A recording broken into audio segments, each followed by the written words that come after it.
Welcome to the Bringing Intimacy Back show, where intimacy is real. If you desire to intimately connect with yourself, your significant other, children, family, friends, community, and higher power, this show is for you. We explore intimate topics, inspiring life stories, spirituality, and insightful tips on strengthening relationships. The show is hosted by Dr. April and her co-host, Coach K.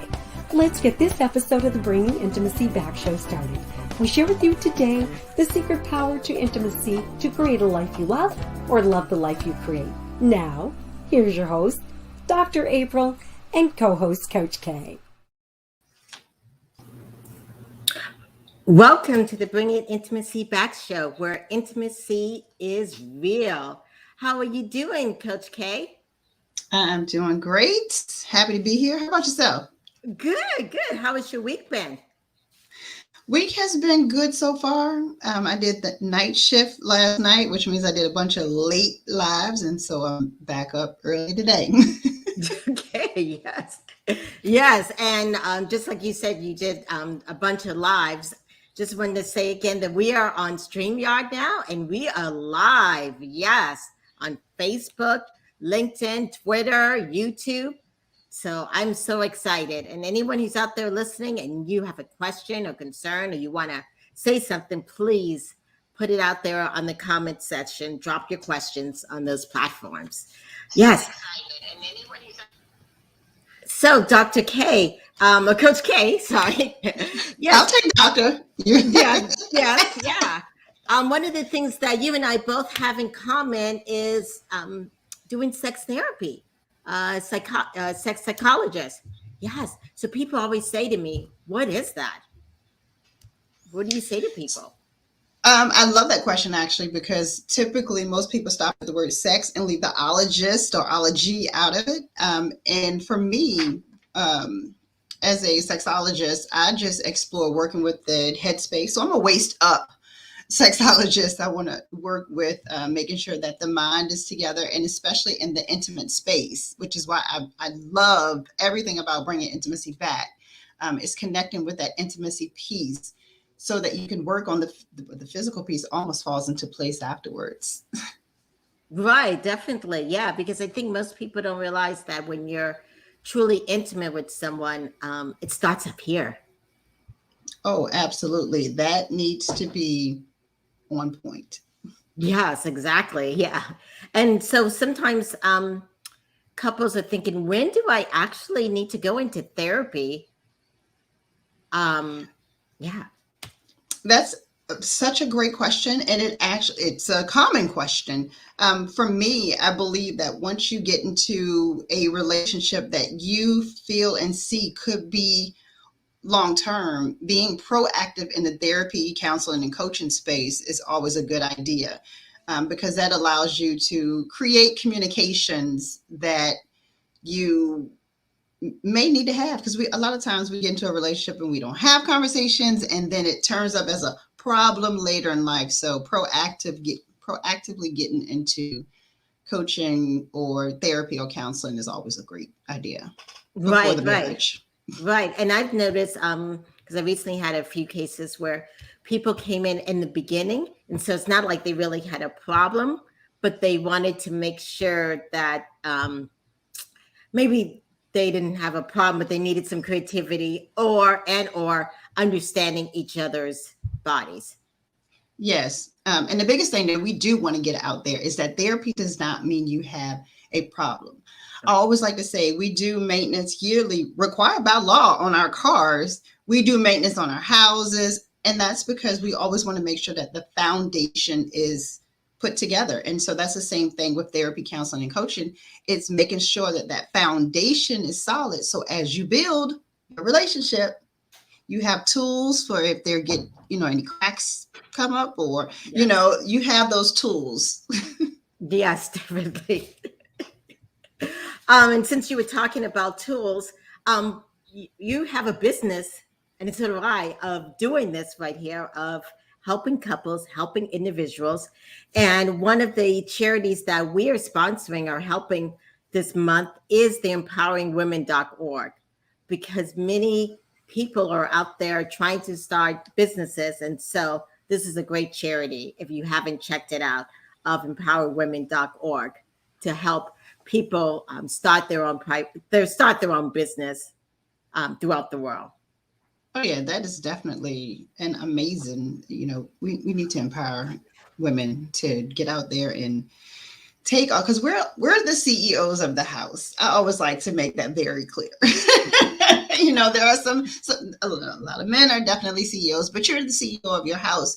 And if you have a skill, or you have a talent, or you have a passion, we want to help you get out there. Right. So I'm curious, now that you mentioned you're the CEO of your house, what does that actually mean? So if we think about a large corporation such as, Walmart, they're everywhere. And if you just think about the history of the woman, the position that she's supposed to play, if you take her out of that equation, a lot of times the house is not in order. Right. And so for a CEO, that's a person that takes the 50-foot view of, okay, what does everyone need? What needs to be in place to ensure that everything runs smoothly? The children need to get off to school.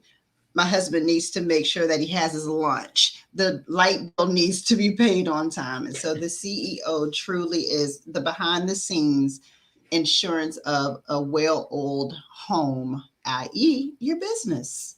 Awesome. Yes.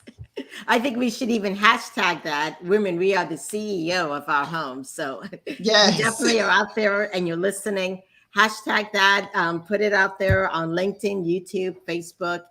And you know what? That also empowers women, because especially when it comes to sex, many women don't feel empowered.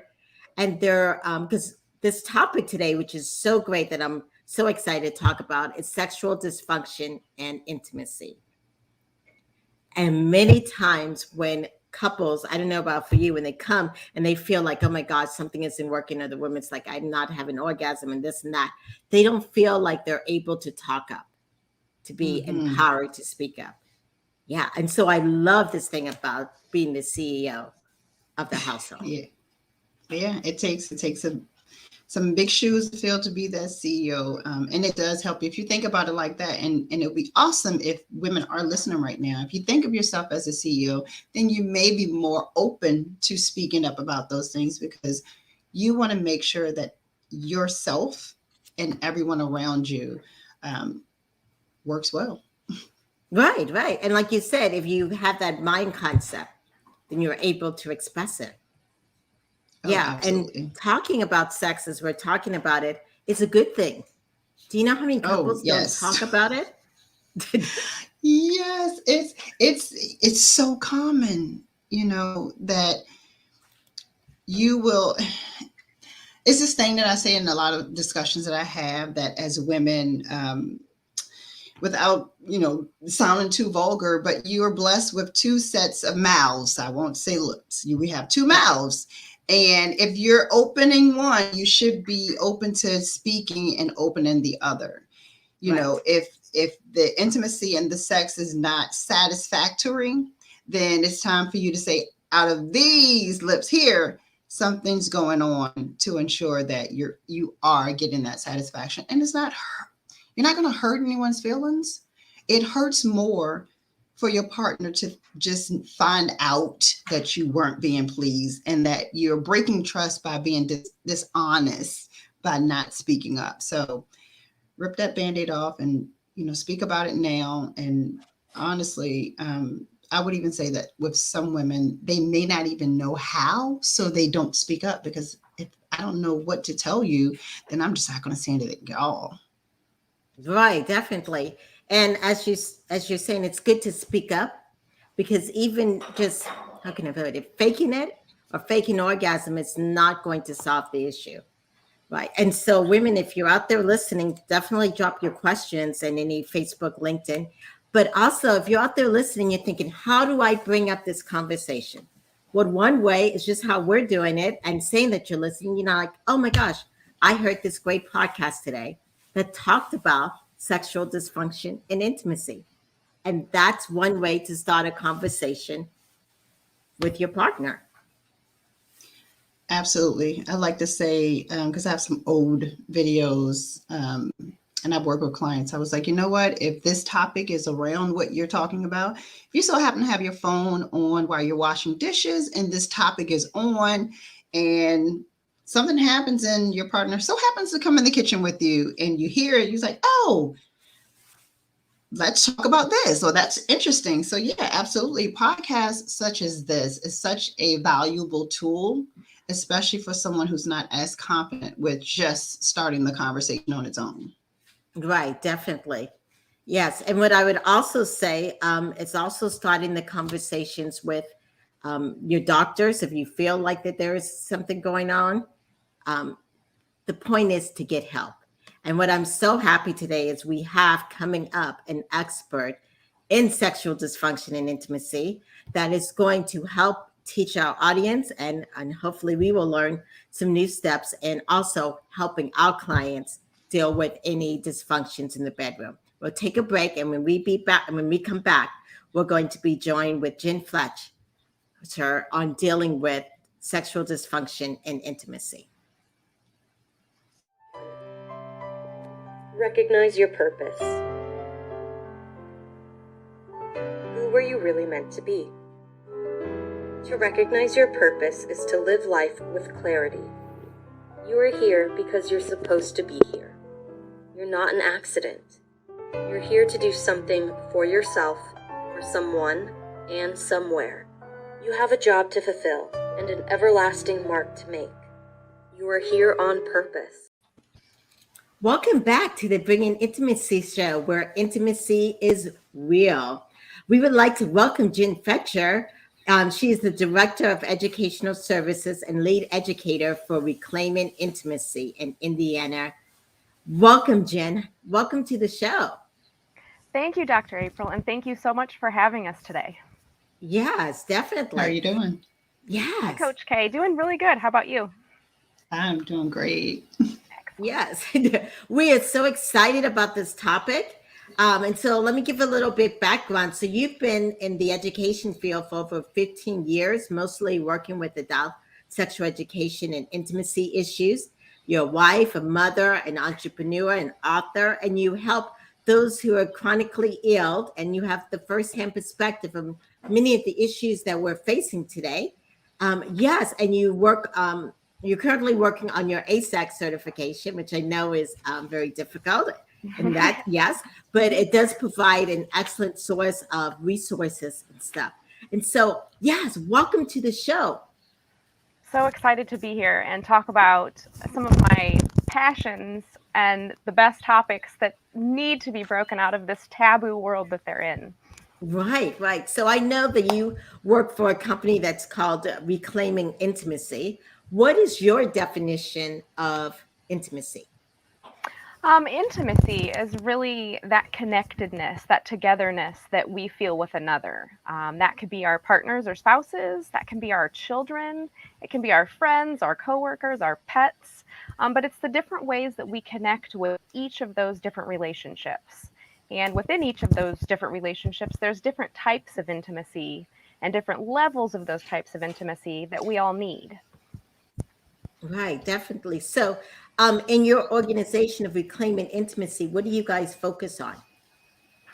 We are an advocacy organization that focuses solely on sexual dysfunction issues and intimacy issues.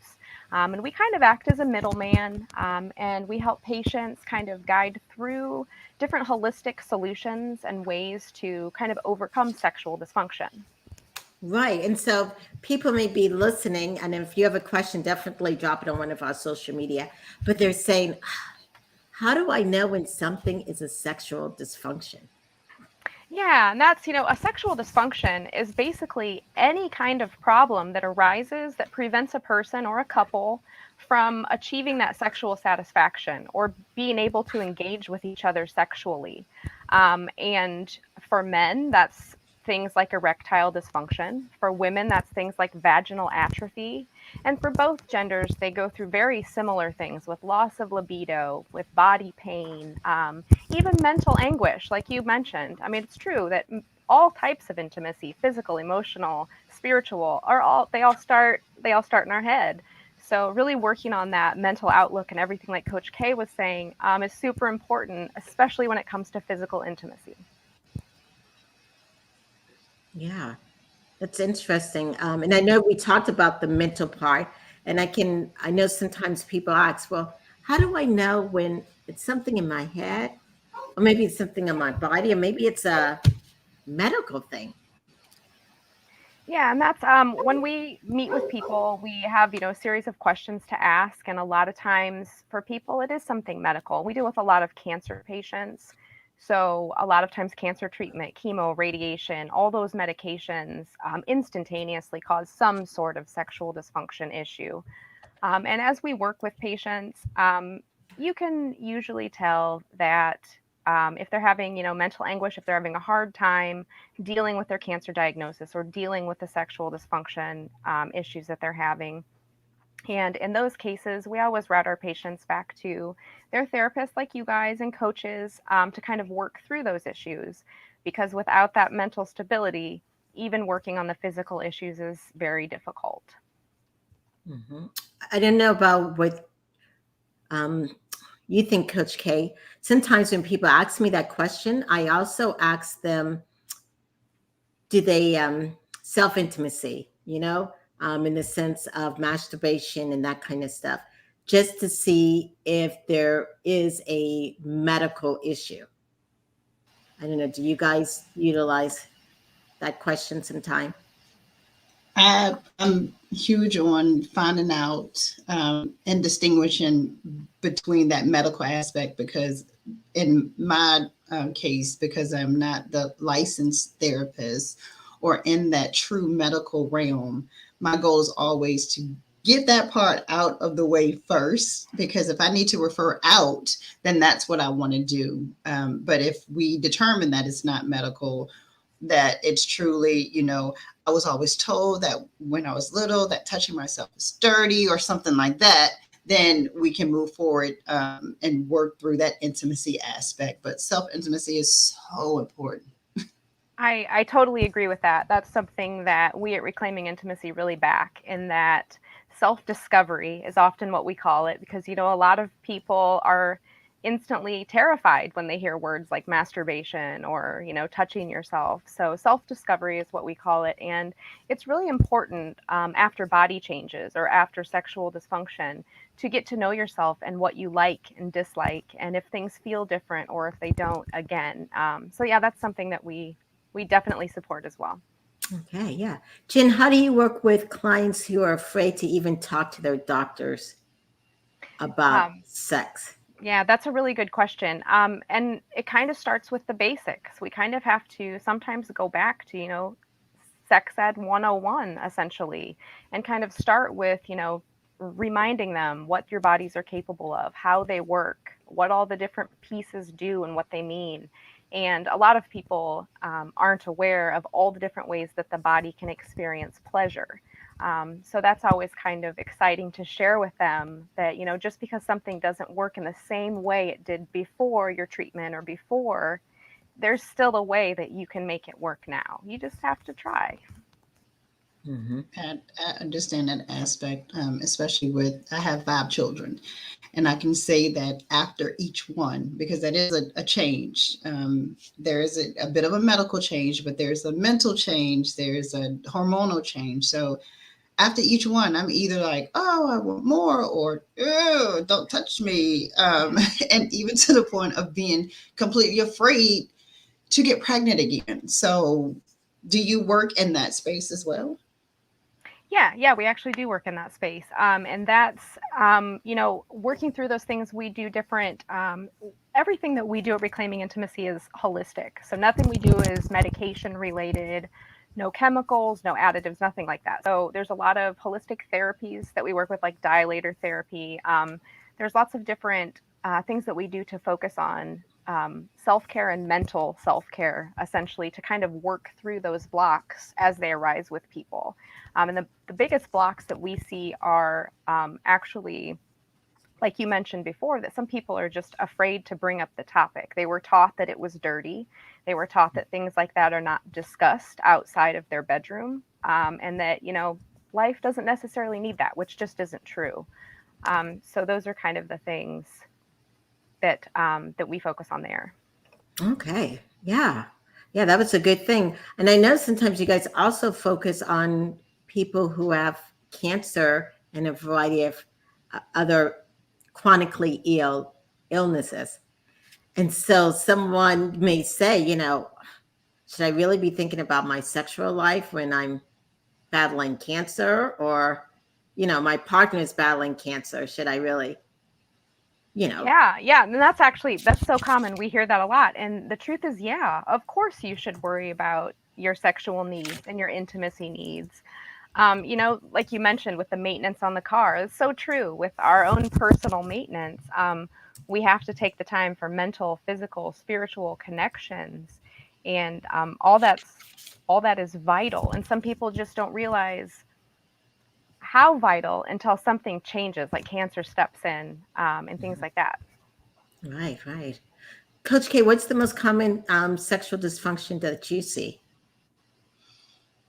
Mine is literally just communication. A lot of Communication, times, okay. That's a big one. it is.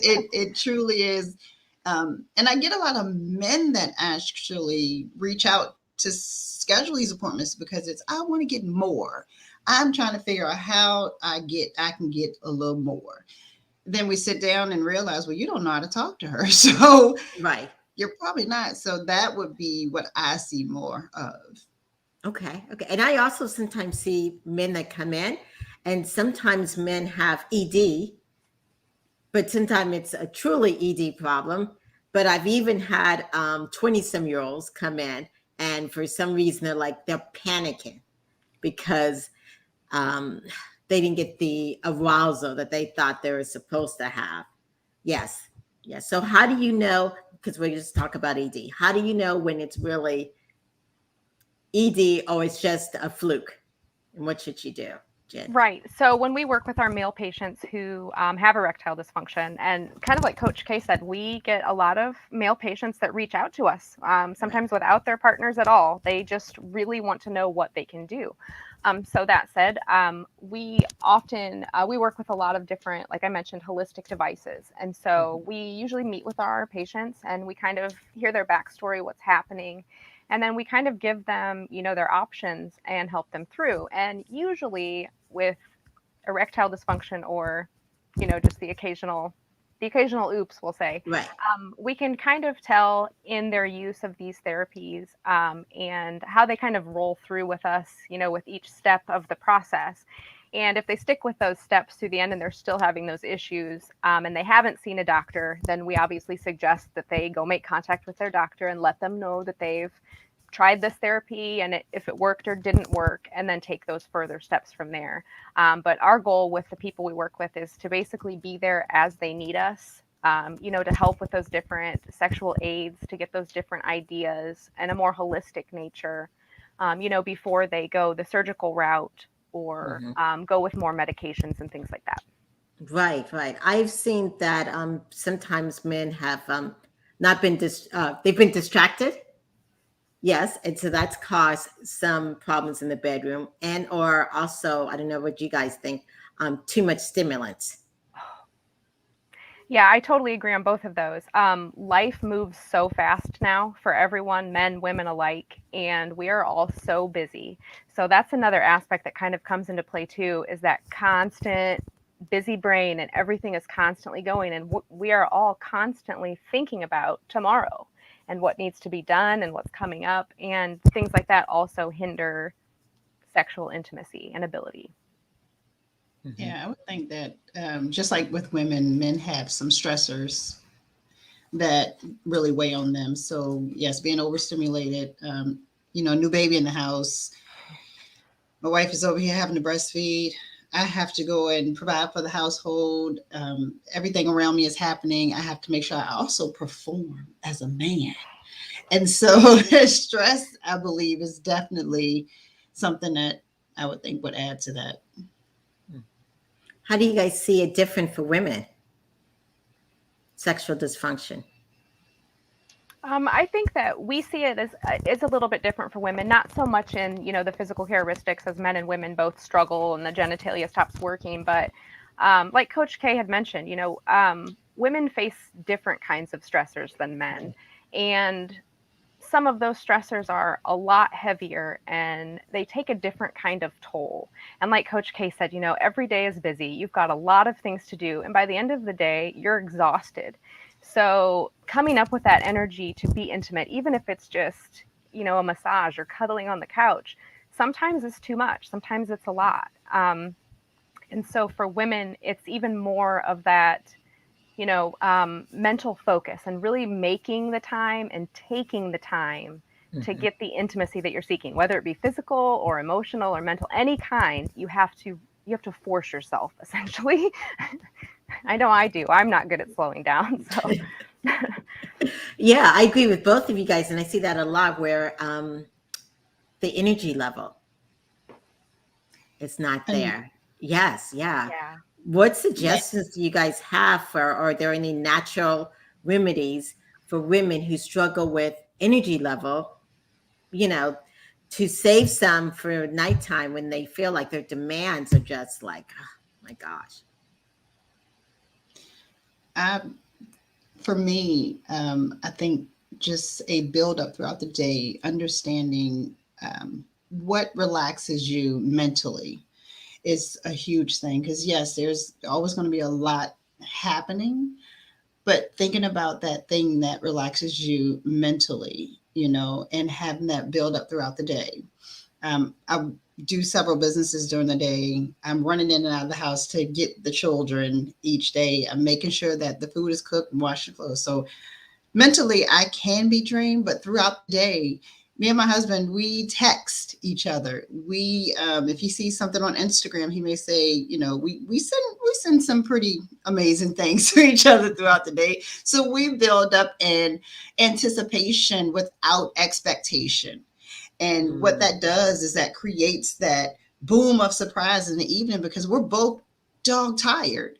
But because we built up that anticipation, it could be something as my hand just so happened to glide over and I touch his arm and all the energy just came back and we have about 15 to 30 seconds. We'll use those 15 to 30 seconds however we need to. And then we go to bed, but we realize that wow, that was 15 to 30 seconds. We have a lifetime of other marathons that we can run, sort of say. Yeah, and we when we try to help people get back on track with that, we do the same thing as you just mentioned. It kind of that reconnection and those little things that you can do through the day and through the week to let them know you care. Little notes on your mirror, text messages, send an email. Like you said, send the funny things you find from the internet or the suggestive things, depending on what you're really going for, and to kind of keep that alive. Because even at the end of the day, if you're exhausted and you just don't have the energy for the full shebang, there's still so many other things intimacy wise that you can do. And so you just got to keep your mind open. Yes.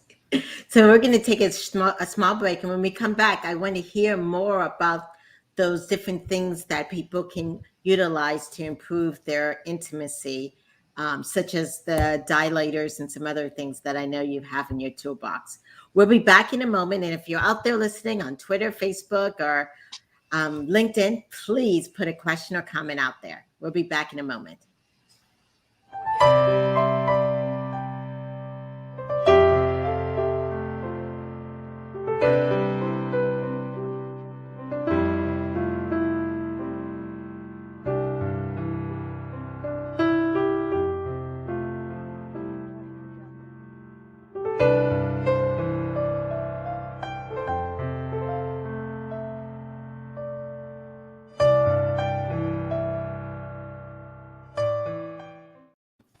Welcome back to the Bringing Intimacy show, where intimacy is real.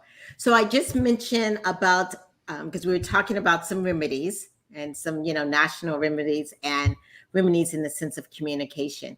And I know you mentioned, Jen, about dilators.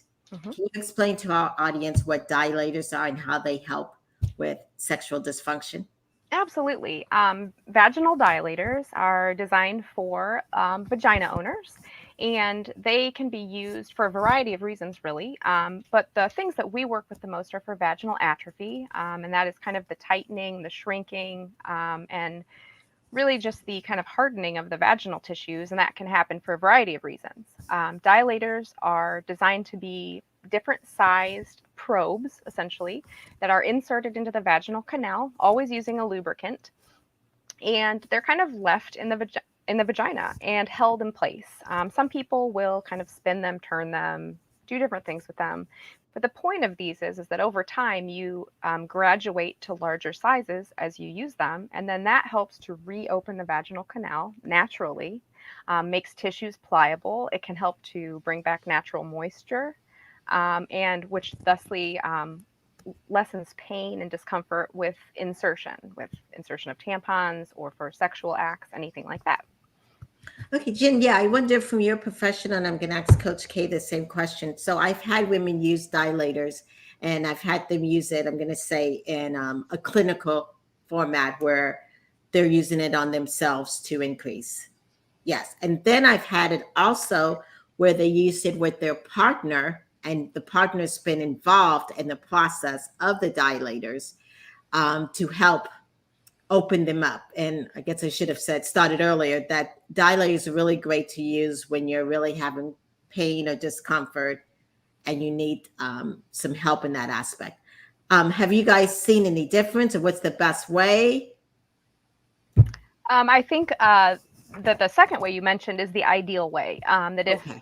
If the patient has a partner, that kind of does a dual purpose. You know, it helps Right. to kind of reconnect the couple. It helps to bring them together on something they can share that's really personal, and it also then helps the vagina. I haven't personally had a client per se to utilize, but just in the because the again I do a bedroom candy line as well, and we have a set of dilators, and I think that utilizing it alone until you're comfortable to incorporate the client, I mean, excuse me, your partner, is going to be great, because you don't want to be stressed, which it kind of goes against and works against the dilator. So being able to at least build up to that place of comfort, because even though you are sexually active with your partner, sometimes what we may view as a shortcoming or a problem or an issue, we don't always want to share that and show that to our partner. So just whichever way that you're most comfortable, but I would say to grow to that place of definitely including your partner. And I agree. Yeah. Mhm. Definitely. What are some other suggestions that you guys may have for people who have pain? For people who have pain that stems, especially in regard to sexual dysfunction, we have, like I mentioned, a lot of different holistic therapies that Mhm. use those different therapeutic aids that work through some of those body pains with massagers, with different sorts of simple exercise, nothing extreme, because many people that we deal with are often on recovery, sitting, have limited activity. So we deal with body pain like that and kind of help them through with different positioning, different types of things like that. Mhm. And so I mentioned, the bedroom candy business that I also do, which is it's an adult luxury intimacy line of products. And as you were mentioning, kind of the massagers, and we have the lubrications and the massage oils and all. So with the pain aspect, there's a few that, again, once we determine that it does not need to be treated medically, once we get to that place, but when we make that determination, there are some consultations that I may do just about the some of the different massagers. Some people call them toys. I don't like to call them toys. I Yeah. do like to call them Okay. massagers because that's what they do. Where you use your We go massagers with up to therapeutic you. aids. Yes, there you go. Yeah. Because there are some that are insertable, and I love to explain it. Someone who may have bad cramping in the abdominal area. Sometimes you feel like you want to crawl inside of yourself and just massage your uterus. So being able to have an insertable massager where you can kind of lay a towel across your abdomen with your partner. Have them massage the outside while you insert the vibe or massager internally would be helpful as well. Hey, yeah. Wow, I didn't even know you had that line of work there. Yes, which is great to help people feel more comfortable and finding solutions. Yeah. What else would you? Another question. I've seen that some people have had they've been fine for years, but then they start a variety of different medications or transitions in their lives. Yeah, and then all Yeah, of a that's sudden they have a problem. Yeah, that's one of the top things that we see people for, aside from cancer, diabetes, heart disease, even anxiety and depression medications, so many more, even antibiotics, some of them can cause these sexual dysfunction side effects essentially. And for some people, the sexual dysfunction only lasts as long as they are taking this medication. And for others, the medication causes some permanent changes. And so with those people, it's kind of the same, since what we do is holistic, it's kind of the same protocol and the same therapies to help get them back on track, especially for those patients that it might just be temporary. So, Mhm. no surgical changes, nothing permanent. It lets them work through the issue at their pace as they need. I Right, think that's definitely. very helpful to know because one thing that I did not know, because I have cardiomyopathy and the type that I have is extremely new, so doctors didn't have a whole lot of information. And I was put on a calcium blocker. Mm. And while on that, I was just lethargic. It was just too much for me. So I did not have time. But, I had a small child and, and the medication was just draining me. I never even put the two together. Never even thought, hey, I just started this medication. This is why I'm just not into you right now because I'm just so tired. And once we changed it to a beta blocker, and then eventually I had a procedure that I no longer was on medication at all, I saw myself getting back to myself essentially. So when we do get on medication, of course, that's not talked about. The doctor's not going to say, hey, these antibiotics may cause you to Yeah, be a little drier than normal than you, or right. this medication may put you into a place where you just don't want to be intimate. So I think it should be one of the disclaimers, but Yeah, and Yeah. that's kind of how we feel too, just about, sexual dysfunction, especially with cancer patients, because it's not usually something that's the information is not readily given to the patient, with diagnosis or even sometimes during treatment. And they're just kind of left to discover things on their own. So that's kind of where we'd like to step in as well. Mhm. Yeah, and I know Coach K just mentioned it, dryness. And I'm going to assume that sometimes, even with cancer patients, or even with myself, and even going through menopause and Yeah, I hysterectomy and all understand that. that one too. Yeah. Yes. Ooh. Yeah. But I have some clients who are like, I do not want to do lubricants. Yeah, and that's funny to me because lubricants are so helpful. And sure, some of the lubricants out there are not quality, and you should definitely always check the ingredients. You don't need extras, you don't need additives. Go as natural as you can. But lubrications can be so helpful, especially for those who have vaginal atrophy or have fragile skin due to chemo and radiation or other medical treatments. Things like that can be a lifesaver to bring back physical intimacy because a lot of times people don't want to have that touch or that penetration because of the friction, because of that Mhm. awkward feeling with the friction or the pain. And a thick enough lubricant can help prevent that entirely. And again, because, we don't talk about lubricants, we don't talk about masturbation, we don't talk about sexual dysfunction, Right. nobody knows. So that's again, what we're trying to break through that taboo.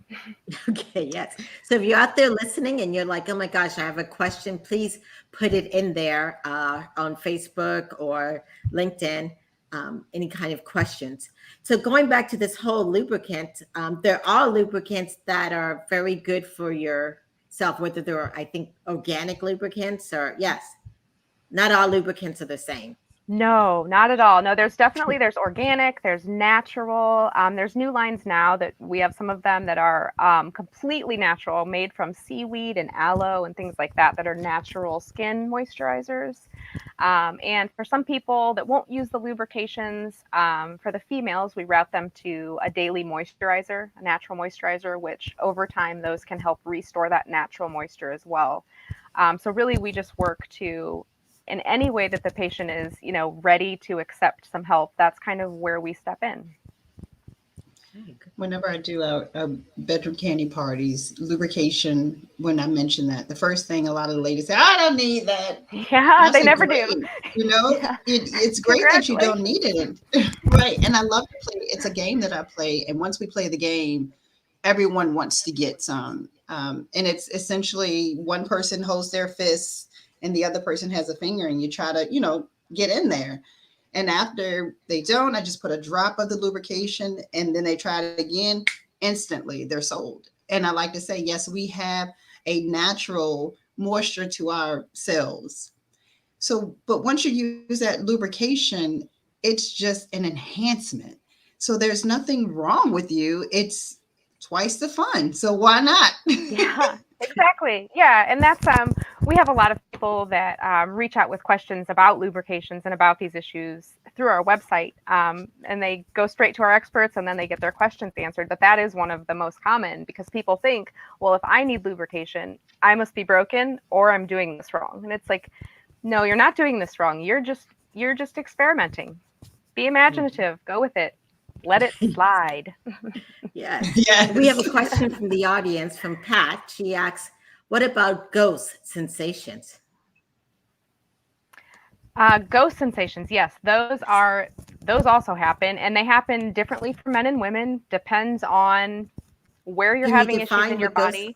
Yeah, can you define it? Those are sometimes sensations that occur around the body that don't necessarily have a rhyme or reason necessarily, or a specific reason why it's happening. And for some people, it's just random. So they might not even notice that these kind of feelings are happening to name them that.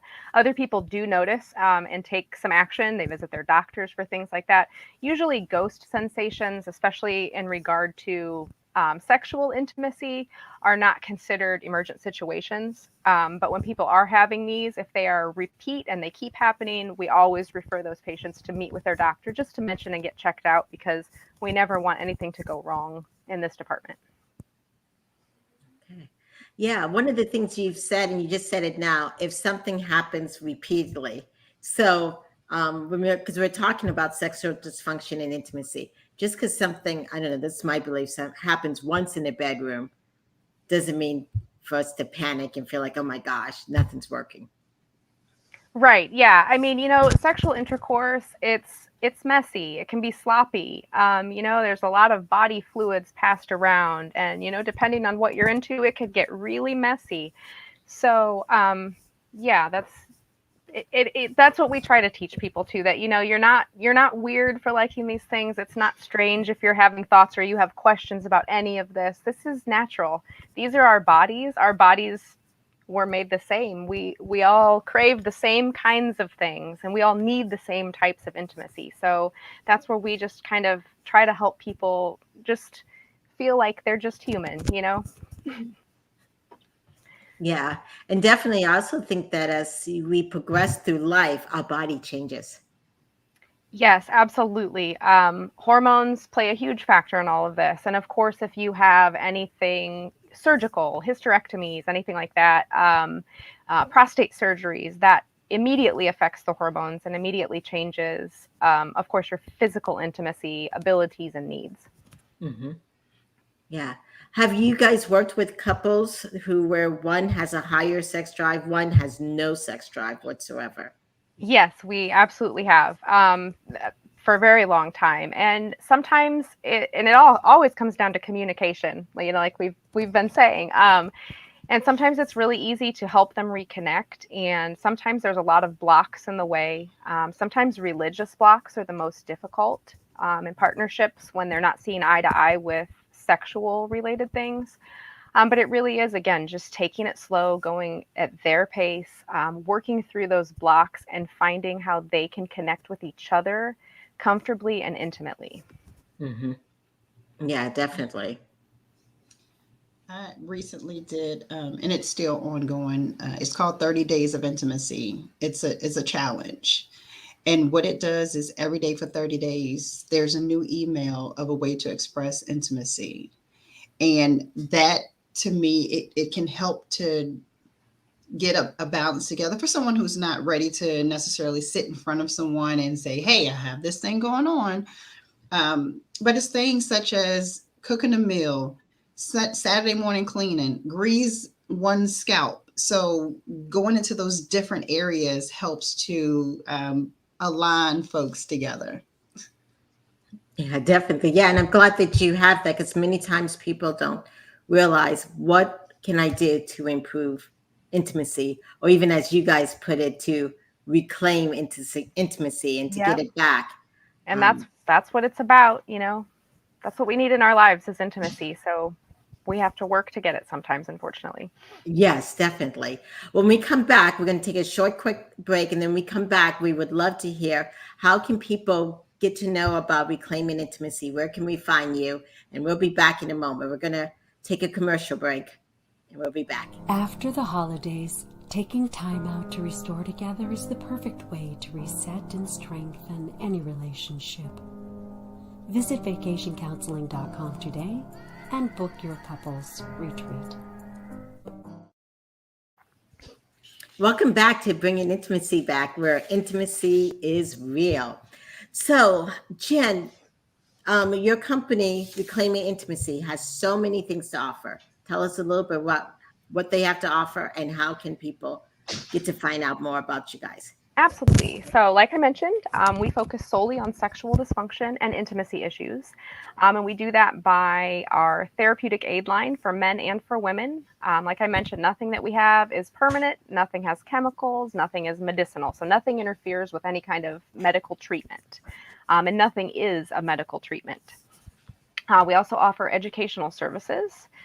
We do something called a personal intimacy and wellness guide for free for basically anybody who needs it through our website, which is reclaimingintimacy.org.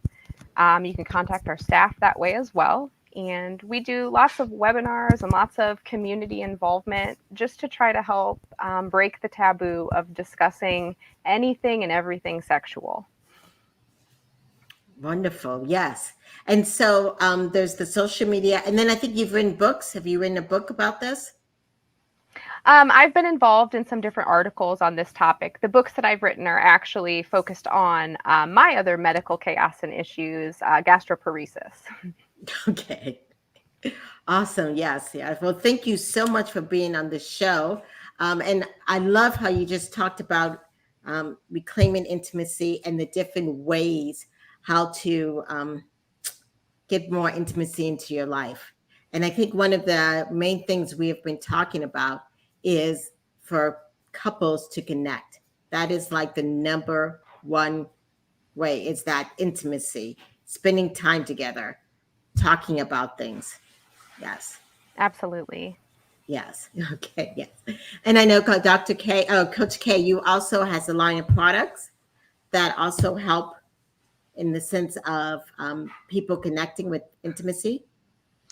Yes, with the bedroom candy line, one thing that I did create recently is it's what I call the healthy habits boxes. And because it typically takes about 21 days to create a habit. And so I have 21 different days of it's called intimacy in motion. And so for 21 days, you and your partner will open up a new gift box. And inside of each of those boxes is something new to explore, whether it be a flogger, an intimate elixir, a new fragrance. That's one of the ways I incorporate it, but also the retreat. I'm doing our second annual Foods and Loves Couples Retreat that's coming up in April, actually. It's March 31st through April the 3rd. And there we talk about those tools. The communication is the biggest piece. We have fun, but every single game that we play is completely on purpose.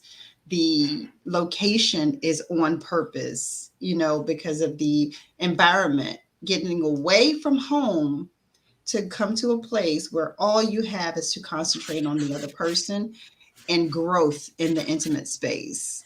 And so to find that retreat, you can come over to loveandintimacy101.com and you'll look under retreats and more, or just contact me directly. Awesome. Yes. Okay. Yes, I think retreats are an excellent way to experience intimacy. I'm also offering an intimacy retreat in February 25th to March 2nd.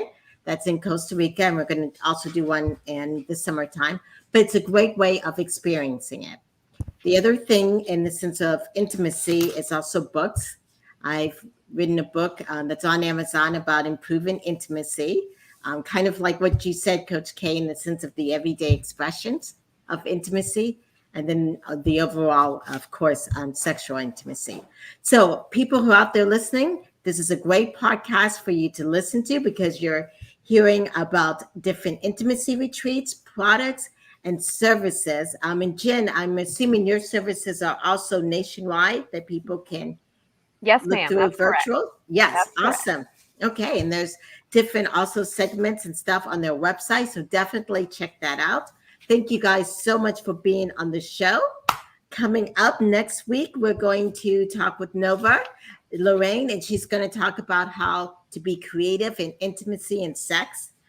January 27th, we have Petra, and she's going to be talking about, in the sense of business, how to attract that soulmate client and that intimate business connection.